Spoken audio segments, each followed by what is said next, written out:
Good afternoon, students.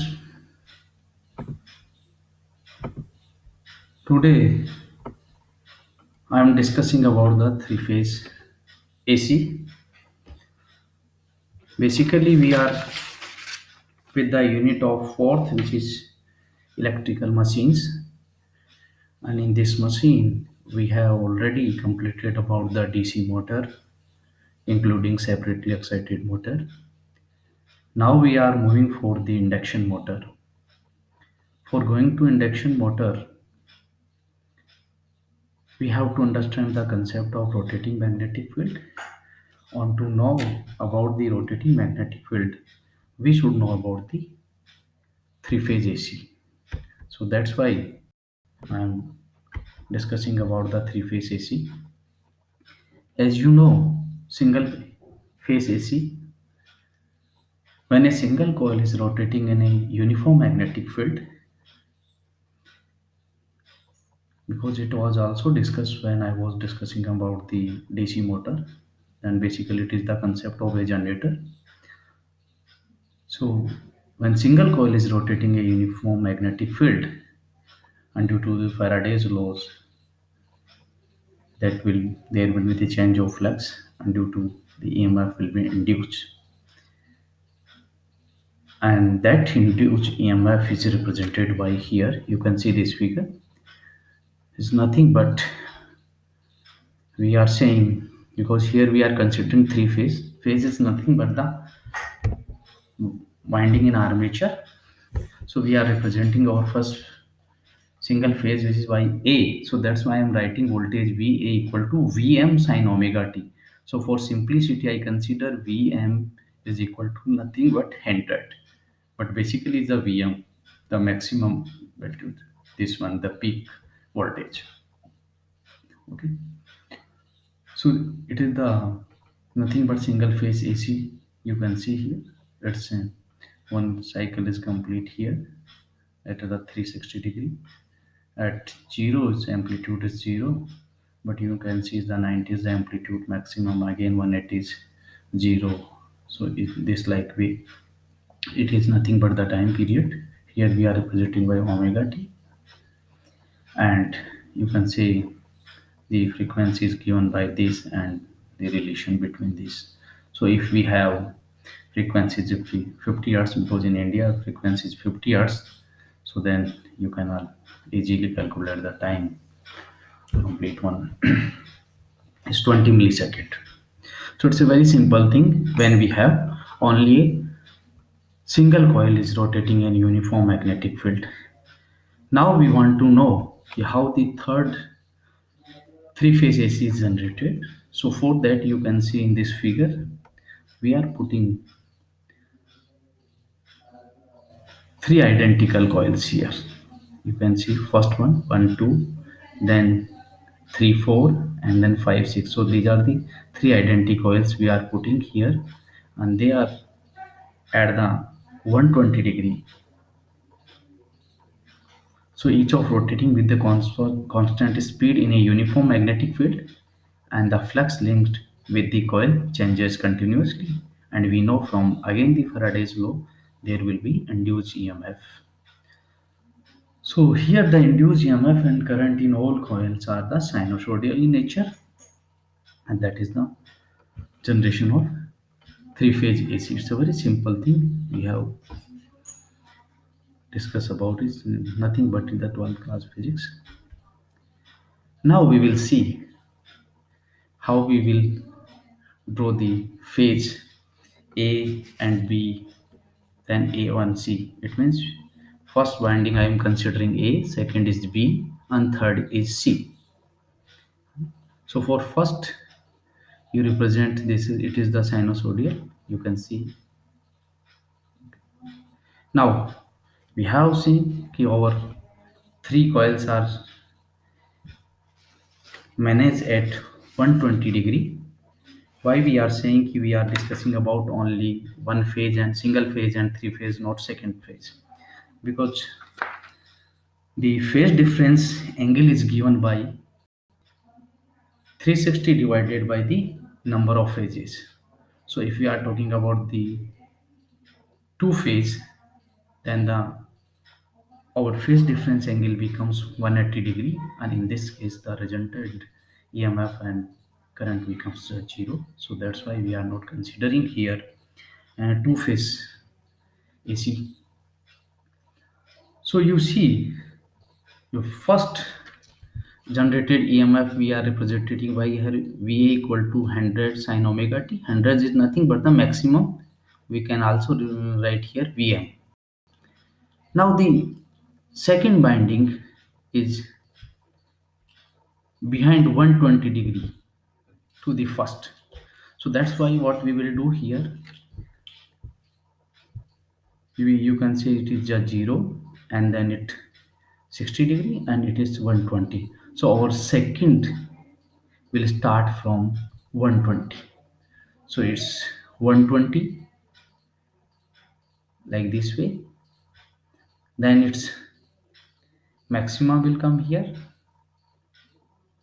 So basically what we are doing, we are adding 60 here, 60 in first phase.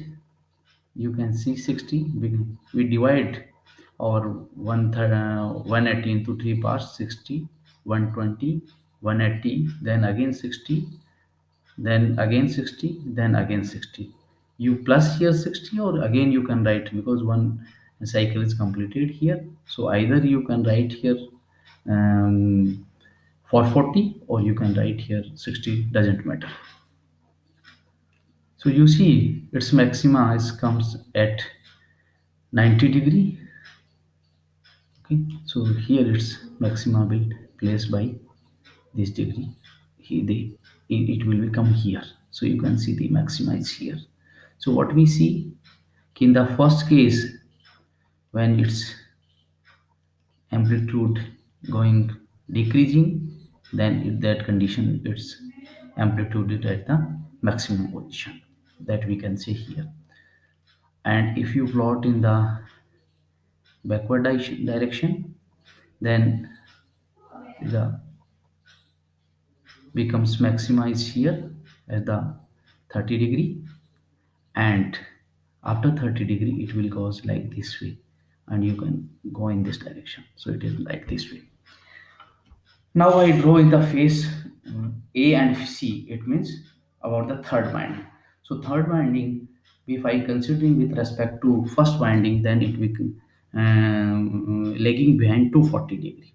So where is the 240? You can see the 180 is here, and at 60 here, so 40 here. So it will start from that particular place.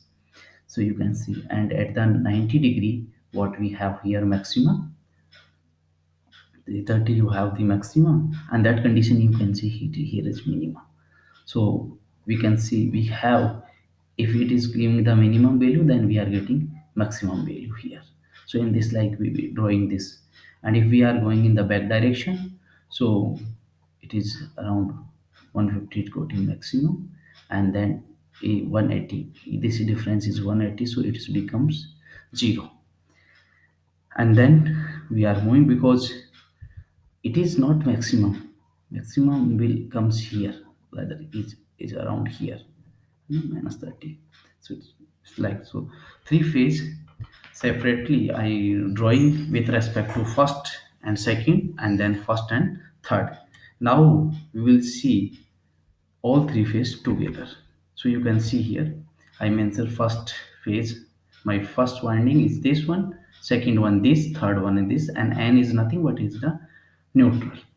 So the voltage between neutral and first is given by this: Va equal to V maximum sine omega, Vb equal to V maximum sine omega minus 120, because it is behind 120, and it is also behind 220. So you can see in this diagram value, let's start from 0, because phase difference is 0 here, and in the second you can see it's started from this point, so it's behind 120 degree, and third is starting here. So you can see whenever one becomes if other two becomes 0, then you can see the first, third one will be maximum. So every time we are getting supply. So we can say the uh, three phase AC will provide uninterrupted power supply to us. So it is the representation of a wave representation, we can say, of the three phase AC. Now, if you want to represent in the phasor diagram, or we can say the vector form, so you can see this. This is the phase voltage between phase A and neutral. Is the phase voltage between phase B and neutral, and it will the phase C and neutral. And we can see they are having angle 120 degree, and it having the 120 degree angle. So the three phase star vector diagram we can see here. It's very easily. First phase is this one. Second phase is this, because 120 behind and 140 behind, and you can represent in this way. The star phasor voltage is also phase voltage. It also phase voltage. And in industry, these are first phase is represented by the red, the second phase is represented by yellow, and third phase is represented by the blue, and neutral they represented either by the green or black. So I am representing here the VAN, which is nothing but the phase voltage between A and neutral, and respectively B and C also. Now I am drawing here star delta vector diagram. I am representing both star as well as the delta. So you can, we have already see this voltage VA, VB, and VC. These are the voltage between the phase A and neutral, phase phase B and neutral, phase C and neutral. These all are phase voltage. But this voltage difference between phase A and phase B, this difference voltage is known as the line to line voltage, which is represented by VAB. Like VBC is nothing but line to line voltage between phase B and C, and VC is the line to line voltage between phase C and A. So what we can say, we have here three phase supply, but we are getting six voltages here. Three is the phase voltage, and these are connected in the star connections, and three are line to line, which are connected in the delta form. That's why we are saying it is the star delta diagram. Phase vectors are connected in a star manner, and the line to line voltages are connected to in delta manner, and that's why we are saying is a star delta vector diagram. And we can see these VAB, BBC, and VCA, these are the more than the phase voltage we can see. So I think you understood about some basic idea of three phase AC. If you have any problem, then you write me email on shyam@gwc.ac.in.